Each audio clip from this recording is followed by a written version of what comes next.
Hey, we got people coming in. Look at this. Look at this. We're at 30 participants already. Wow. That's pretty exciting.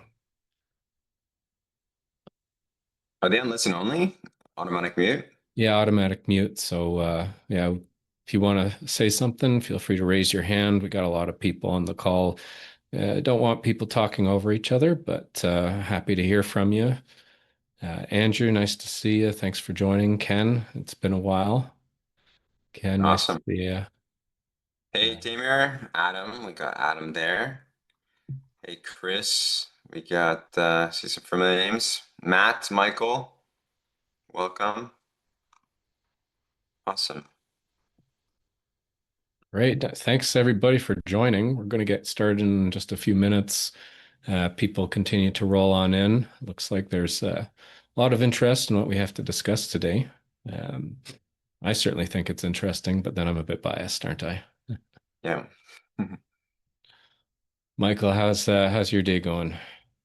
It's been incredible. Lots. This has been one of the most productive days in a while. Yeah, yeah. So you're in Austin right now, right? Yes, Yeah. How's that treating you so far? it's good. It's the best weather is right now. It's lows of like 19 and highs of I don't know, 29, 30. So it's like Oof. the ultimate weather. Balmy. It's a bit rainy and dreary here, but that's good. I kind of like it. We're in that Halloween season, that fall season, and I'm a bit of a Halloween fan. I don't know if you can Nice. tell, I got my light up pumpkins behind me. It's great. Yeah. All right. So we're gonna give it a couple more minutes. Still got people filing in. Yeah, it's an interesting time to be a developer in real estate these days. You know, we've got a lot of market fluctuations, but I think there's a lot of opportunity as well. Certainly in Ontario, where there's just been such a huge downward pressure on housing, but massive demand at the same time, affected every part of our economy to date. Uh, yeah, so I don't know Yeah, if you go it's ahead. interesting. Yeah, so I'm in Austin, Texas right now, and I was looking at rentals, and the market went crazy. So right after COVID, all the people from San Francisco, California, ended up wanting a place to go where it was low taxes because they could work anywhere in the States. So a large influx of people came to Austin to take advantage of that. And then they started building record numbers of units, more than they've ever expected. And Tamer, yes, we'll send the recording as well. And anyways, there's so many overbuilds now that you have massive, beautiful complexes at 30%. And Hmm. there's definitely not a housing crisis in Austin. It's actually quite the reverse. It's really bad, but it's great. So even if people are renting here, sometimes they get promotions, they get money back and stuff like that. So Canada is quite the opposite. The housing crisis is pretty brutal right now, and the housing starts are very low. So we'll take advantage of that. Well, this is the nature of the real estate cycle. You have booms, and then you have, I won't say busts, but you have deflation and inflation. And for the last, God, I want to say since the 2008 crash, there's been so many people Like moving mama. in to the southern states. You know, the Sun Belt is what they call it. It's not a surprise that it's been overbuilt. And right now in Ontario, we're seeing the opposite. But again, this is just part of the cycle. So let's get started here. I'm just going to share my screen. And give me 1 second.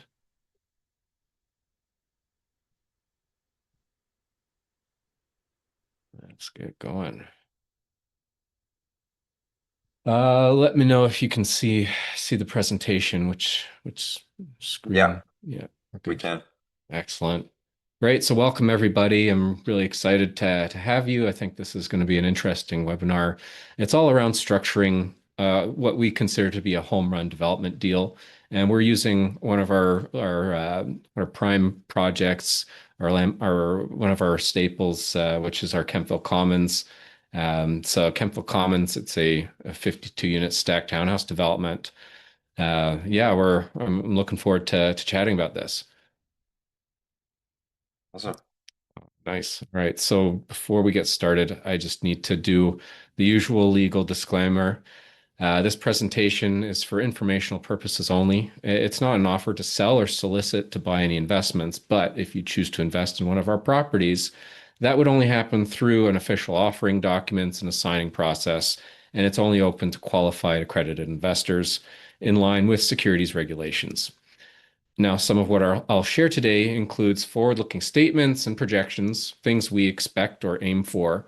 But as with any investment, there are risks and there are uncertainties, and actual results can differ from what's projected. We always encourage everyone to do your own due diligence, to speak with your financial, legal, and tax advisors before making any investment decisions. And of course, past performance doesn't guarantee future performance. All right. So with that out of the way, Michael, what are we going to talk about today? Yeah, solid legal disclaimer, Sam. That was incredible. Definitely covered all the bases as possible. We'll be covering location, location, location of the deal, the art of negotiating a great deal, deep due diligence dive for development, designing for profit, avoiding construction pitfalls, structuring the capital stack, and the closing remarks. We'll also have an offer to accredited investors only and friends and family. So just to be clear here, we have two main objectives. One is educating you as much as possible, sharing as much as we learned, and helping you potentially invest in your own real estate deals and increasing your knowledge. And then the other part is offering. So I just wanted to be fully transparent. There is an offer for investments if you're interested. If not, that's totally cool. Even if you're not qualified, that's great. Come here for the education, and we're happy to help you on the journey. That's Next right. slide. I think we all learn from other people who are doing it, and that's what we like to do is to teach at the same time as kind of give people a taste of what we're working on as well. Deep due diligence dive for development. Say that 10 times fast, right? Yeah. All right. Yeah. Okay. We got the legendary Sam Hirschhorn in the building.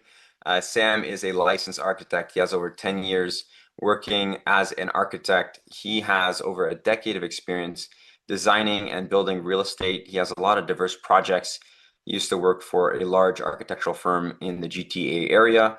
He has a lot of large-scale multifamily residential building experience, industrial and institutional complexes. He's recently designed a 174 unit retirement home in Kitchener.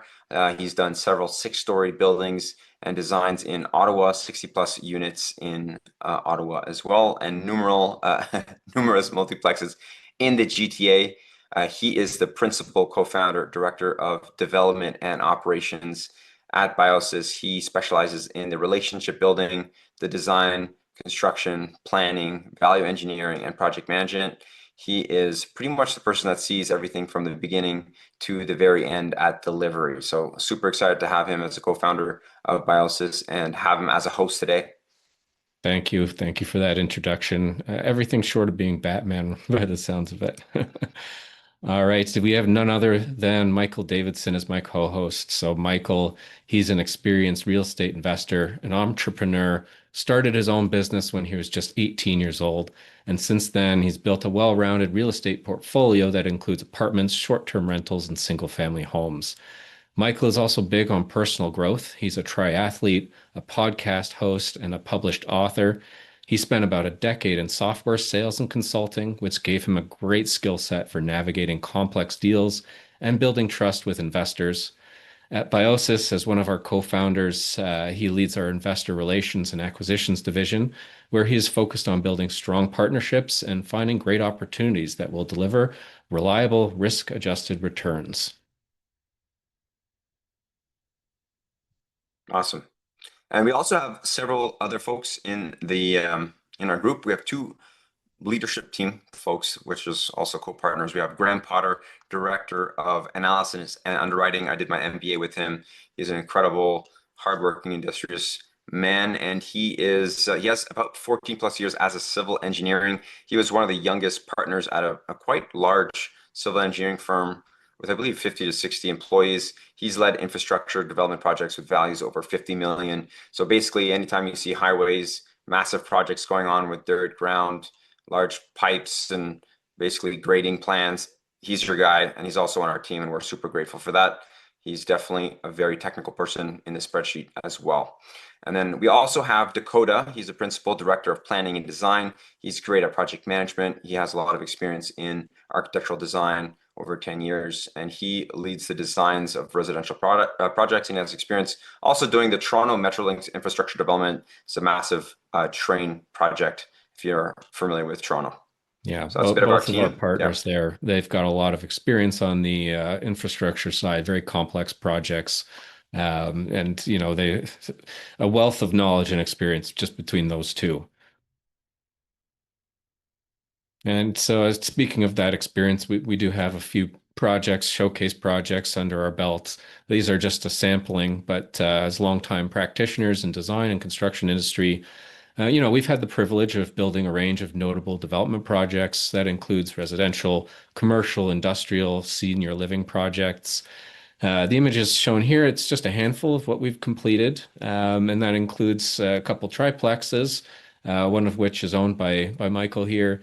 We've done a few sixplexes, a retail plaza, a couple of long-term care homes, assisted living facilities. We've got over 50 plus years combined experience as designers, myself as the architect, Graham civil engineer, Dakota architectural technologist, and Michael just a superstar on his own right. So that's kind of our team in a nutshell. And Michael, when it comes to development, I think we as a team know a thing or two about building. And, with enough money, we can pretty much change about anything on a site. But one thing we can't change is the site itself, right? So, why is choosing the right site so critical in development? And, what are the key metrics that you look for when deciding where to invest? Thanks, Sam. Yeah, so what I'm looking for is a growing population. If a population isn't growing more than 1.5%, I'm not interested in the location because everyone knows if you look at Detroit and other areas that are shrinking in population, the housing market has a crash. So we want more demand over time, not less.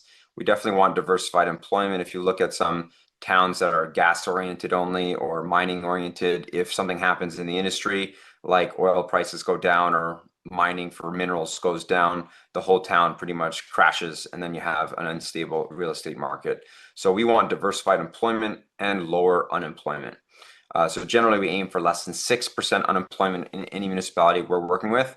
We also want a demand for housing, so vacancy rates lower than 3%. Kemptville currently has a vacancy rate of around 0%. There's actually no housing available, and it fills up fast if anything does go on the market.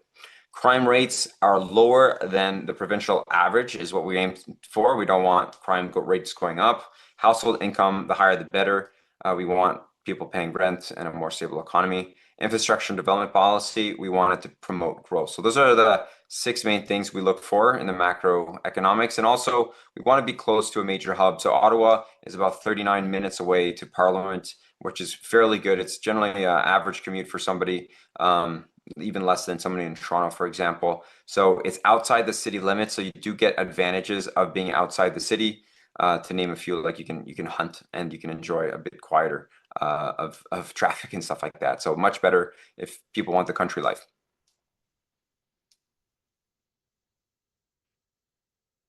Okay, another reason why we chose Kemptville, we have A plus, so crime rates are real low in Kemptville. The employment rates are extremely high, so above 30% of national average. The median household income in North Grenville is actually higher than Ottawa, which is quite strange. $108,000 in North Grenville, which is the municipality around within or that includes Kemptville.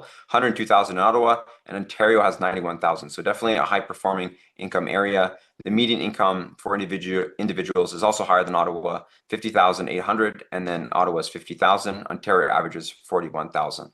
We have a great population growth projections. We're looking at a 9.2 5-year growth from 2021. So that's on track and it's doing really well. And a livability score of 71. It's a smaller town, so it doesn't have as many kind of condo amenities that you're used to, but you definitely have a lot of bike paths, a lot of access to things we love. And if you look at the next slide here, we have the red in the middle is the Kemptville project, and we have Starbucks. So that's always a good sign when investing. higher end folks. Giant Tiger, beer stores, LCBO, Canadian Tires, Walmart, Supercenters, Food Basics, Independence. We're actually walking distance away from the Kemptville District Community Center that has a hockey rink inside of it. And there's dental clinics and medical pharmacies and a lot of different things. And there's also bars and restaurants if that's what you're into. So a lot of amenities nearby in a growing city or little municipality. Yeah, really a cute town, but a town that's growing incredibly quickly. And I think this next slide is going to demonstrate that a little bit. Why don't you go into a bit about what we see here? Yeah, so if you look over at the top left image, you're going to see a gas station. The Kemptville project's actually right behind that. So this is the street of the road of 43, Country Road, and they're doing a massive expansion on this highway to allow more traffic to come in to the municipality. In the middle picture, what you see is the Nancy Peckford. She's the mayor, and she released a news article about how they desperately needed housing and she will approve most housing projects in the area. So we definitely want somebody who's pro housing as a mayor, and she was great when converting the land zoning from a single residential zone to 52 units. So she approved the density, and she was great to have in the city hall. We also want to see the Ontario government investing close to $25 million to expand 30-year-old Kemptville sewage plant. It's definitely a huge benefit. So we do have added capacity for sewage as well as water and which is so basically all the indicators that the everything's growing and there's investments going in and there's jobs happening around there is very healthy. Yeah, and I think it's important to highlight that this is the provincial government investing into Kemptville, into their growth, but it's on top of what Kemptville or North Grenville is already investing into Kemptville itself. I think they put in about $21 million for infrastructure upgrades. That includes expanding County Road 43, includes the wastewater treatment plant. This is where your development charge money needs to go. This is how you improve your density and promote growth. You have to have the underlying service capacity available. So Kemptville's long-term plan, if you're looking at the official plan, is to promote and build housing because they need it. And they have a few projects in the pipeline, long-term projects that have been hit by the same market fluctuations as everyone else. And those are taking time. And the interesting thing that I think we'll go into in some other slides is how our timing kind of works out with this project. Um, all right, next slide. So Michael, this sounds like a great location. Can you tell us a bit about how you found the project? Yeah, so I was working pretty hard going to networking events. I went to the Ottawa Real Estate Investment Association. We did the multifamily conference in Toronto. I was attending commercial real estate conferences all across Ontario, trying to find deals, calling hundreds of realtors, crunching hundreds of deals across Ontario. And I couldn't find a deal that made sense. And I think that was originally for because of the COVID, people were expecting super high inflated pricing with 2% interest rates. When the interest rates went to 7%, people were expecting their houses to be worth millions of dollars and land sites to be worth millions of dollars. So the market wasn't really adapted yet. So finally, we found this deal and it was incredible. We evaluated it. I ended up calling tons of realtors until I ended up calling one of my cousins actually, and she says, "I think I have a deal for you." And we looked at it, we evaluated it, and then we realized it was actually an incredible deal. The land cost per buildable square foot was very low and lower than we've seen in all the other deals. So we decided to put a commitment, but there was a certain amount of strategies that we had to do to make sure that we could do the proper due diligence to find out how good the deal was and if we could put the terms into place to make sure our due diligence was successful. So I'll pass it over to you, Sam. Talk to us about the successful strategy on how we locked it up.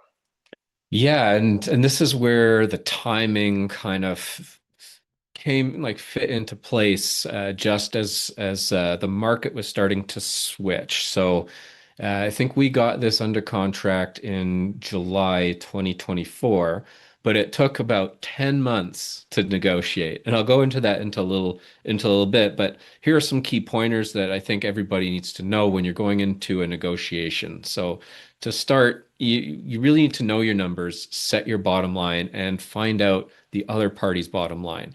This is critical. And when we were looking at the Kemptville project, we made sure we ran our numbers thoroughly. And that meant, taking like doing a full zoning bylaw review, highest and best use analysis, everything that we would do to really refine our numbers, and then figuring out, okay, what is the maximum amount of money we could offer to still make the project work?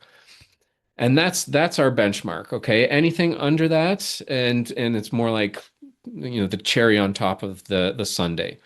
But you also need to know what the other party is expecting. Their asking price, there's usually some wiggle room to work with. But, for us, finding out what is most important to them is going to be a critical piece. And here's the hint, it's not always the price. And in our case, we were negotiating with a group. They build custom homes. They're a custom home builder in the Kemptville area, and the market had flipped. So interest rates were going through the roof. The buyer's market for new build construction had pretty much dropped out completely, and they were stuck with a piece of land that they weren't going to develop themselves, and they needed cash to put into another project. So this worked in our favor. And we figured that out by asking around, by networking, by talking to municipal staff, by going through our realtor who was really in the know, and that's how we kind of figured out what was going on. In fact, I actually had another project who had I was designing for another developer. He had an investor who lives in Kemptville and actually knew what was going on with our seller. So we got a little bit of inside knowledge on that side of things. And what this knowledge allows us to do is to really focus on negotiating the terms of the deal. And in a development project, when you're negotiating the purchase, the terms are always going to be more valuable to you than the actual price. For us, when we look at a project, the asking price, we consider it almost to be non-negotiable, because even if we're getting $100,000, $50,000 discount, it doesn't move the needle. If the project doesn't work, it doesn't work. But when you're talking about terms are huge, because as a developer, you're taking a big risk, especially up front. So having favorable terms that keep cash out of pocket to a minimum and gives you sufficient time to conduct your due diligence, that is really critical.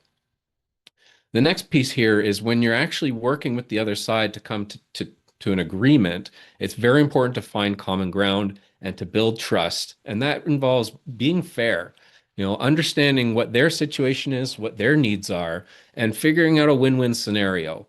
Because the goal is to create, an opportunity where both parties feel like they're coming out ahead. If you crush the other side, you're basically eliminating any chance for future opportunities, any chance for collaboration, or even adding value through that relationship. So I always want to keep that in mind. Your end goal is a win-win scenario. The next strategy here is to control the timeline and control the pace. If you're in control of how the negotiations are going, you can kind of direct things, right? They were under a lot of pressure to sell because they needed cash infusion. We had time on our hands. The market wasn't going to be changing. It was continuing on the downward trajectory, and we wanted to make sure that we fully understood what we were getting into. So, and we didn't really have any competition either because of the timing of the market. So there wasn't a whole lot of pressure on us to close, which played in our favor. When you're in a different market, when there are multiple bidders, that's where it becomes trickier and it's harder for you to control the pace of negotiations. That's where your realtors will call you up and say, hey, we have another offer. Can you give us your highest and best, yada, yada. And that's where, you can get pressured to make a mistake. In order to avoid that, it's point number 6 here is to work with experienced and skilled consultants. That includes brokers, lawyers, lenders, architects, anyone who's going to be advising you and help protect your behind before you get into trouble.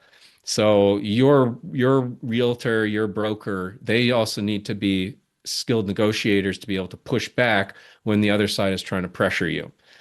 And then the last point here, which is very important to understand in negotiations, is that you need to be prepared to walk away. Oftentimes, the best deal is often the one you didn't do. And in development, that's especially true because a development project has the ability to wipe you out.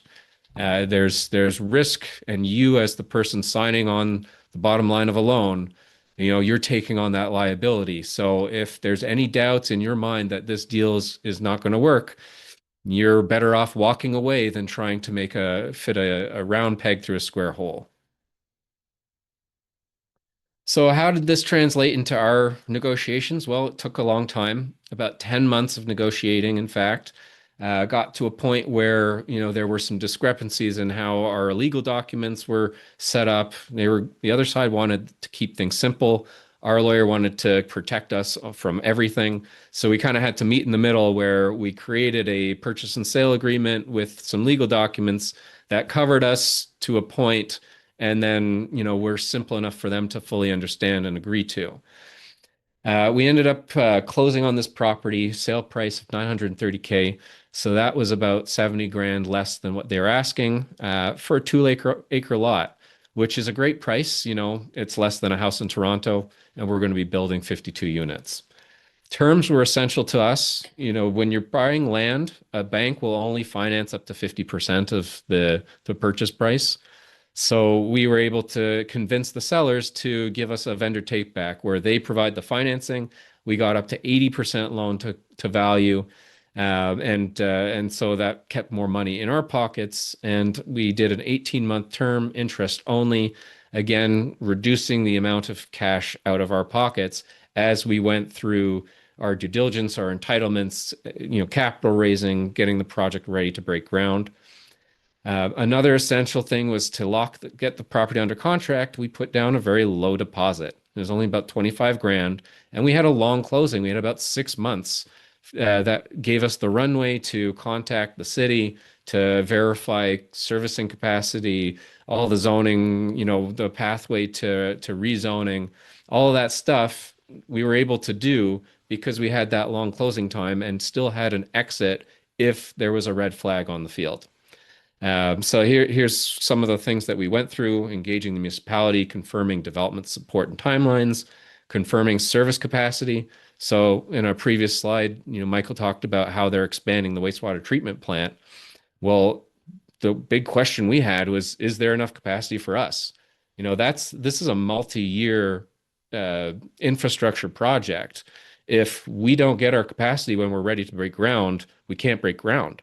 So how long would we have to hold on to the property while we're waiting for capacity to come into play? Thankfully, we contacted the municipality. We made all of our applications and we got all of our capacity allocated to us. They had a limited number of spots. We managed to sneak in there, secure it all. It's legally bound. It's been granted to us. The next item that most people don't think to check is your subsurface conditions. Will there be enough bearing capacity in the soil to support what you want to build? Now we're doing a low-rise building, residential part 9 of the code. It doesn't have a whole lot of weight to it, so the foundations can be fairly minimal, but we still need to dig down below frost level. And one thing we found when we got our geotechnical report back was that the water table was only 1.5 meters below grade. That's not very much. I think I'm taller than that. Right. And if you penetrate your water table in an excavation, you've got water coming up constantly. That you have to pump it out, and then you have to design a foundation that's basically like a boat because your water is constantly being pushed up from the ground. So we did not want to touch that. Usually that would kill a project if we had no choice but to penetrate that water table. It's a huge expense. But we had we had a creative design team who decided, well, why don't we just build the site up instead? So that's where we're going to be importing fill. We've got a very low foundation, so it's only about a 5 foot ICF foundation, creating basically a crawl space. And then we're building up the grade so that we're below that frost level The crawl space is going to be heated, so we won't have any issues with frost heave, and we're not touching the water table. So able to save a bunch of money that way, make the project work. But you do need to check that when you get into your due diligence period. And that's, getting out a boring machine to go and take the soil samples. It takes time. So make sure you build that time into your conditional period. Another big red flag would be serious contamination in the soil.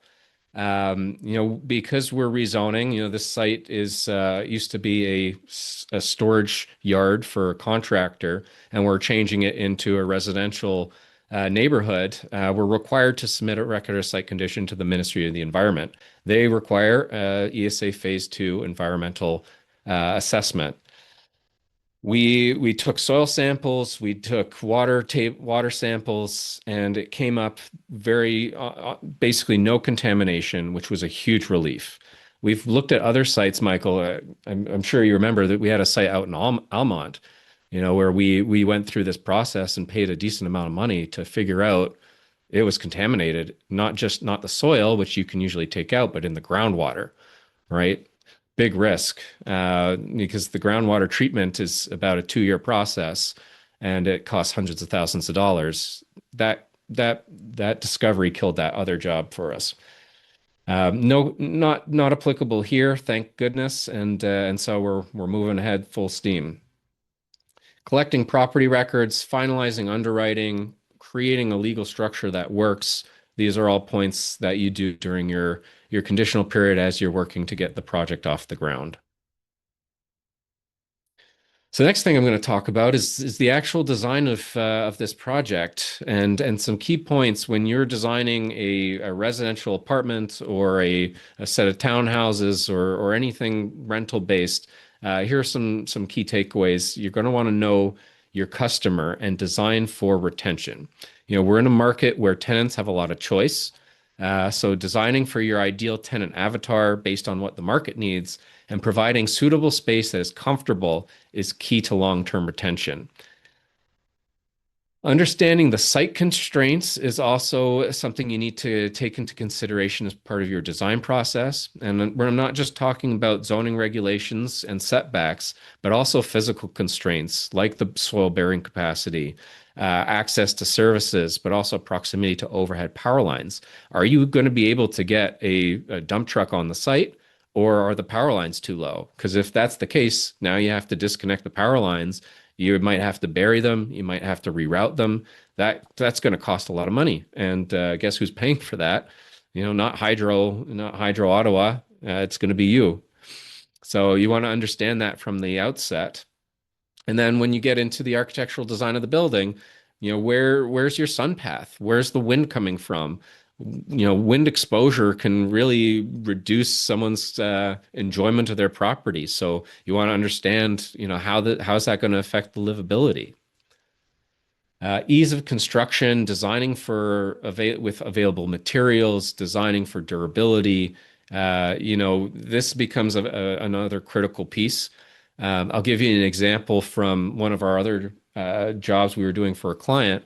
It was a 6-story, it was a pretty narrow 20-unit apartment, and we planned to do it all out of wood frame construction.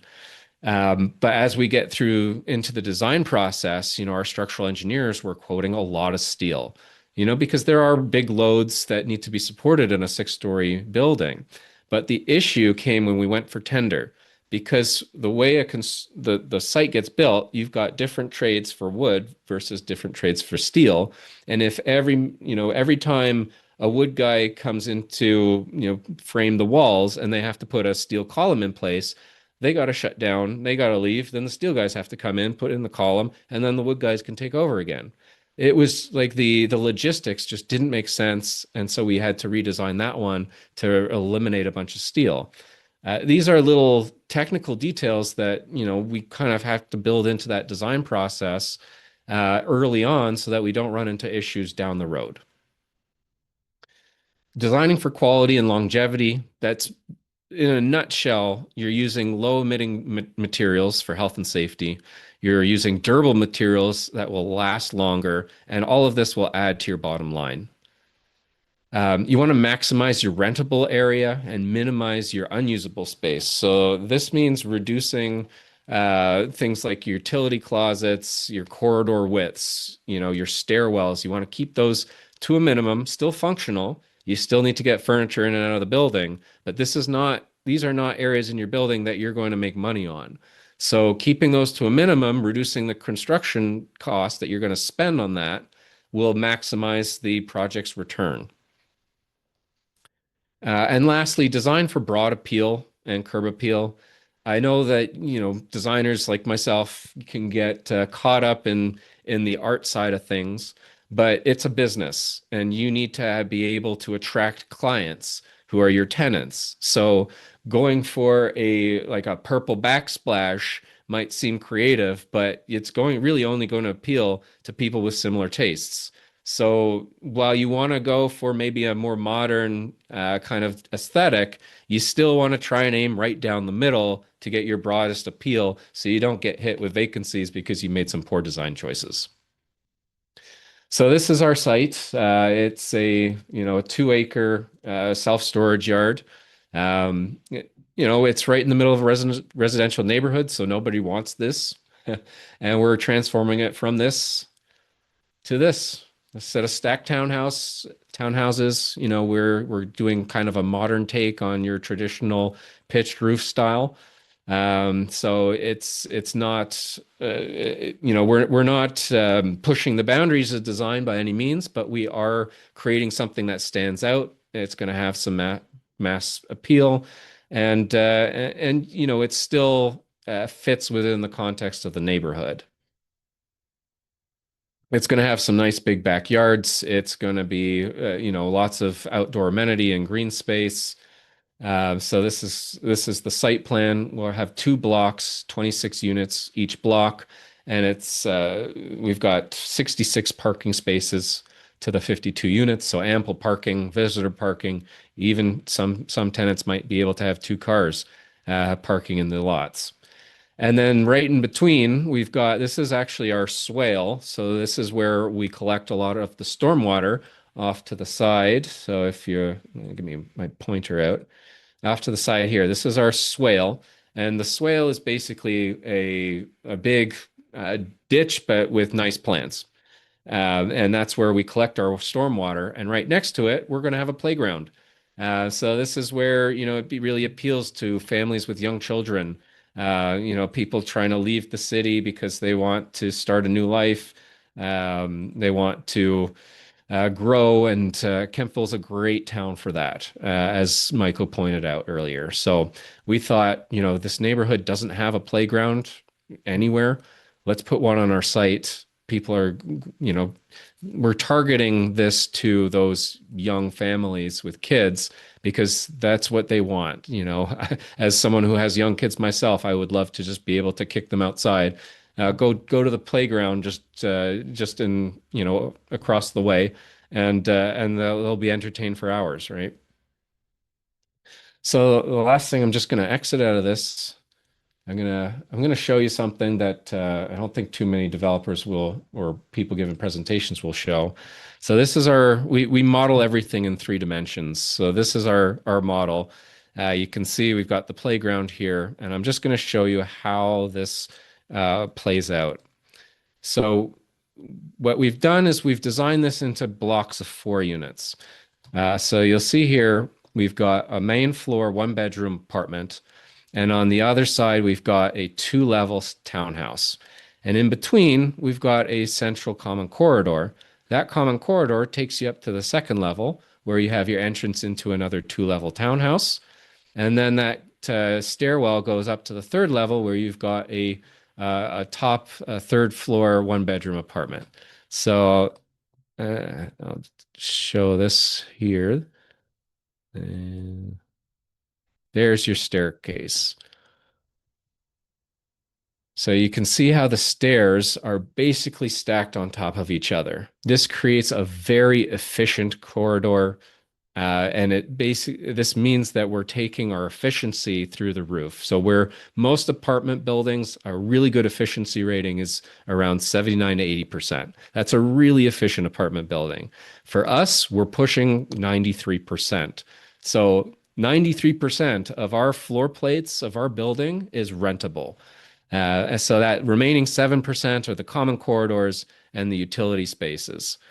So amazing efficiency, a really great design.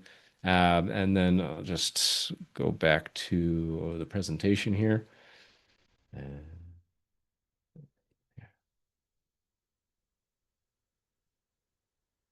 all right. And then when it comes to your interior finishes, some key points here, we're keeping it simple. We're going quartz counters because they're very durable. They don't stain very easily. You're not going to get those rings from heat. We're going luxury vinyl plank flooring, which is affordable, but it's very durable, and it's easy to pop one out and replace it if one gets damaged. We're bulk purchasing our appliances. We are going with the stainless steel. Stainless steel people love, it looks nice, it's easy to clean. So we spend a little bit more money on that for the curb appeal. But we're also looking at, bulk purchasing. So we get a better of a deal because we're purchasing them en masse. We're using plywood cabinets with a laminated veneer facing. So the veneer facing is something that you can swap out if you get scratches rather than having to repaint the cabinet or replace the finish. You can just throw on another facing. And then plywood is much more durable than your MDF.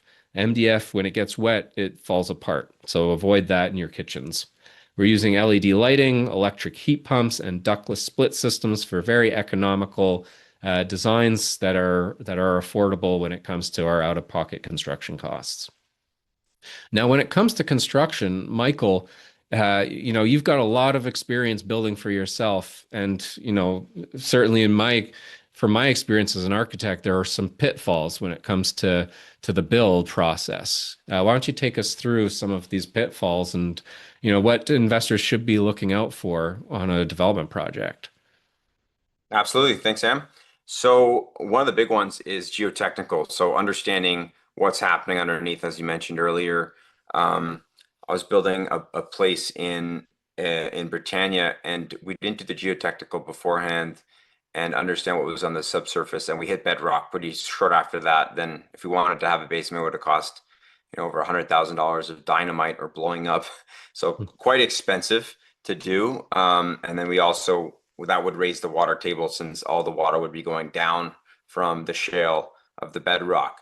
Another thing is ESA, making sure you got the phase one, doing test pits here and there with engineering to confirm if there's contamination. And then one of the most important things for larger developments is confirming that the service capacity is done.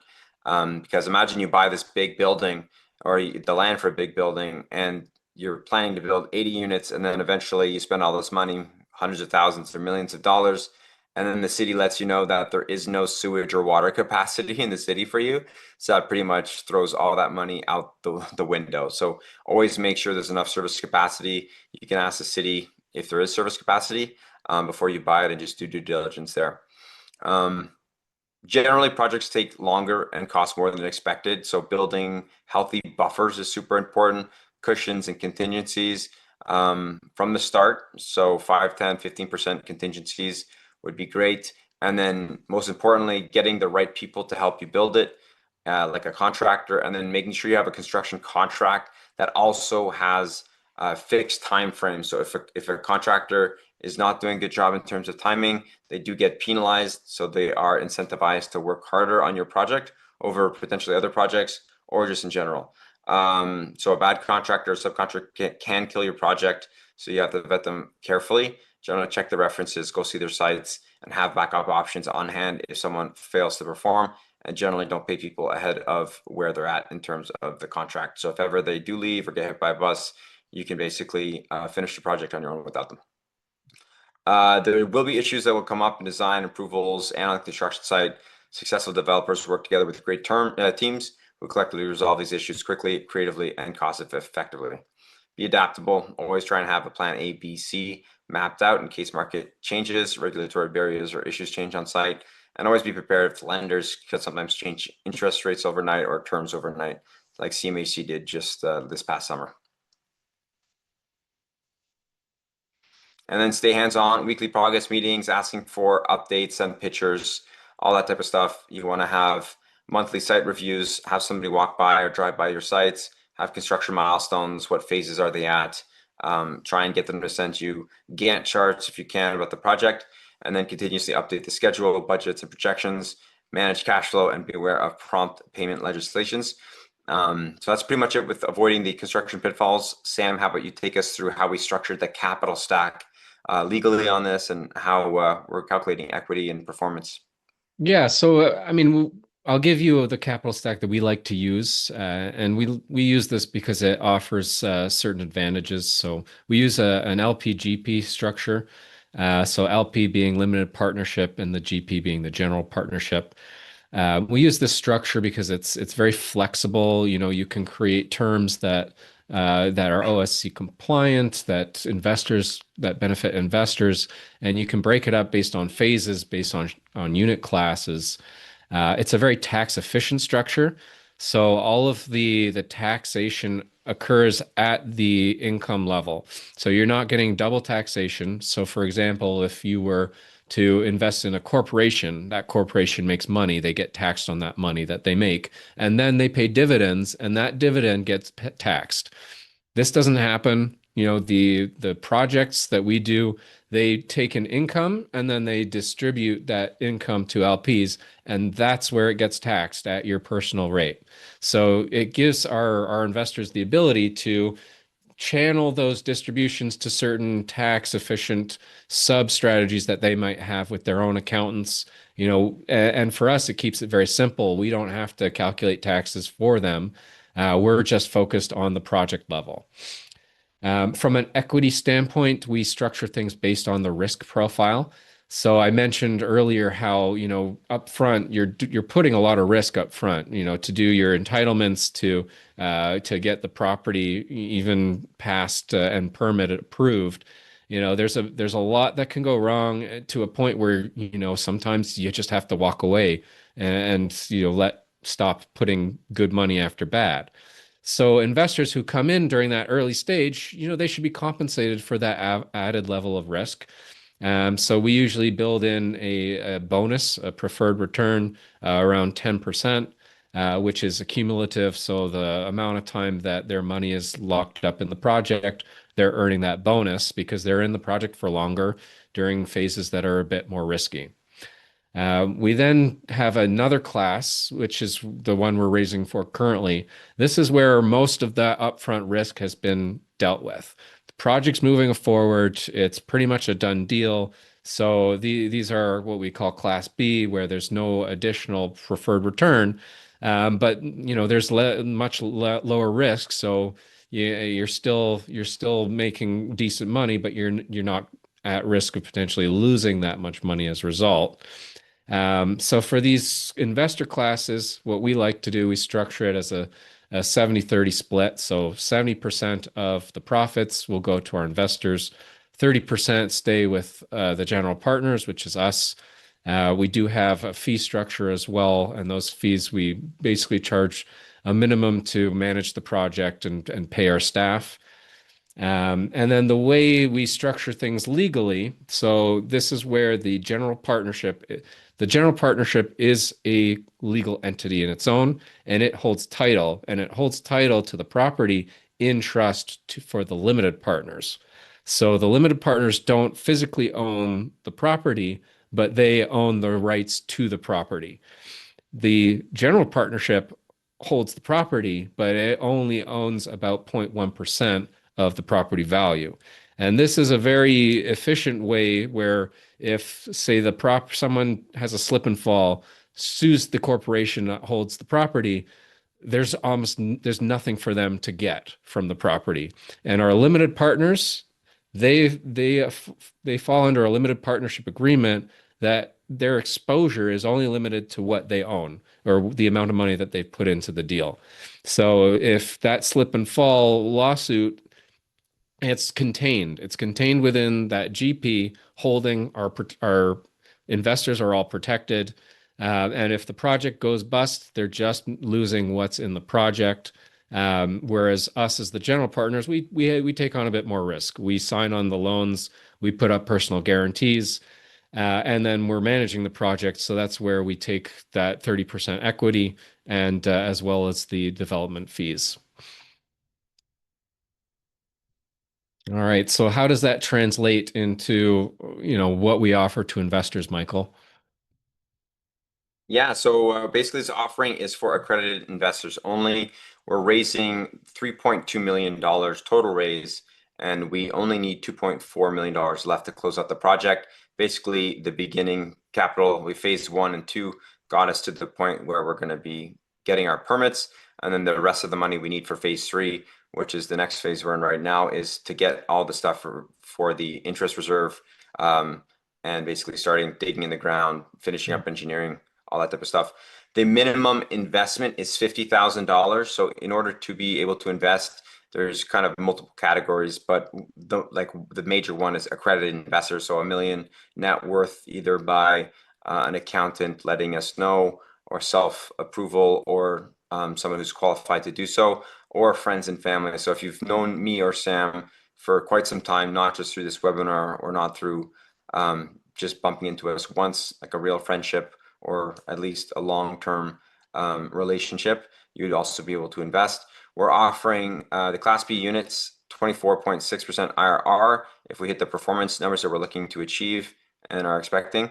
And then the money back on completion is basically November 2027. So 2 years from now, we're going to refinance, and then the payout is in year 6. So basically, if you were to invest, you put in $50,000, $100,000. We would return your money in 2 years once the construction is completed, and then we would pay out the total profits as well as cash flow throughout the project. But the final payment is on the sale to probably an institutional investor or something like that, or like a pension fund, or a retirement plan fund. So that would be 100, for example, if you put $100,000 in, you would get your civilization refinance. There would be a hold for the cash flow coming in, and then the sale. And then we also have created something called a mutual fund trust, where you can invest with your RSPs and TFSAs. So I've actually invested as well through this route, and it's totally available. So if you do want to do tax deferred or tax free on your savings accounts, that is totally possible. We're super excited for you to be on this call, and I'll go into questions if you have any questions. If you do want to book a call with Samurai, we'd love to do that. You just can scan this. The recordings will go out to the emails you sent on. You can call our office lines. You can check out our website. Always fill out some forms there. And then we'll use the next bit of time to take some questions. Feel free to raise your hand if you want to get unmuted. Yeah, a lot of information to unpack there. A lot of valuable tidbits of information. As developers for a while, we do have a lot of knowledge to impart. So if you've got questions, feel free to raise your hand. Alfred, are there any questions in the chat?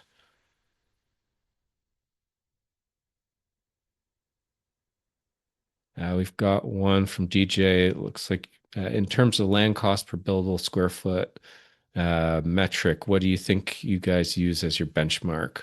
So that's a good question, Michael. Do you want to answer this one further? Yeah, I basically responded, but it really depends on, it's not good to have a certain metric across all dimensions, because if you have remediation, you'll automatically be in the negative. So generally for a certain area, you should have a number of where it should land, and then by some quick back at the napkin, you should be able to figure it out. So for this project, $10 to $20 a square foot buildable, which means you take the total land, you figure out how much square footage you can build on it, how much you could rent it, times that by the dollar per square foot, and then you can figure out if it's profitable and how profitable.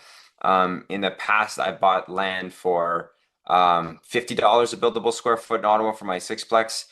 So basically, I bought it for 324, and there's over 6,000 square feet of rentable space. And then I have a triplex, which is basically breaking even right now. That one's over $100 a square foot. So I bought it for over $400,000 for the land, and I built over 4,000 square feet. Okay, we got a question from Colin. On a 50K investment, are there some theoretical returns at the 6 year mark? Sorry if the question is overly simple, since there are classes of shares, return of capital after 2 years is understood. So just wondering what numbers are involved after that based on certain performances. So Sam, if you just want to go back to the last slide we had, definitely easy to answer that, Colin. The example we had on the last slide was for 100,000. So if you just divide that by two, you should be able to get your answer fairly easily. So Yeah, I basically can on, actually, we have the actual pro forma pulled up here. Let me know if you can see my screen. So yeah. this is our crystal ball. This is how we basically figure out whether a project is going to be profitable from the outset. And then we use this platform to continuously update and analyze the project as new information comes in, quotes, fees, whatever. We're constantly updating this to project, how the project is performing. So on a $50,000 sample investment, if you were to do, we're in funding round three. So at 50,000, you're looking at a net profit of 81,000. So you get your 50,000 back and then 81,000 over the lifetime of the project on top of that. So if you were to look at the same for $100,000 investment, this is basically your cash flow statement, right? You've got 100,000 out, you get your 100,000 back. What we're considering year one, we're actually we're in year zero, year one, end of year one. We'll call it year two. You get 100,000 back, and then year three. So sorry. This is confusing. Sorry, we're in year one, $100,000 out. Year three, you get your full investment back. Cash flow, cash flow, cash flow. Year seven is the sale. Total profit, 162,000.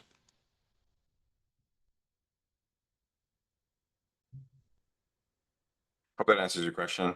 And happy to jump on a call, Colin, and walk you through exactly what that looks like if it's not detailed enough. We also have, we can also send you this recording. Maybe it'll help answer it again if you want to look at it a second time. Great. Well, if there are no other questions, it's a pleasure. Giving you guys our insight here. You will get the recording as Michael mentioned. If you want to chat, we can set up a one-on-one Zoom call. It doesn't have to be about this deal in particular. If you've got one you want to get some eyes on, happy to spend 15 minutes of time, kind of running through things with you. We're consultants at heart. We do have our own in-house architecture engineering firm, so we're here to support and to build more housing across Ontario. Yeah, and so with that, I'll let everybody go. Thank you for your time. Have a great rest of your evening. Cheers. The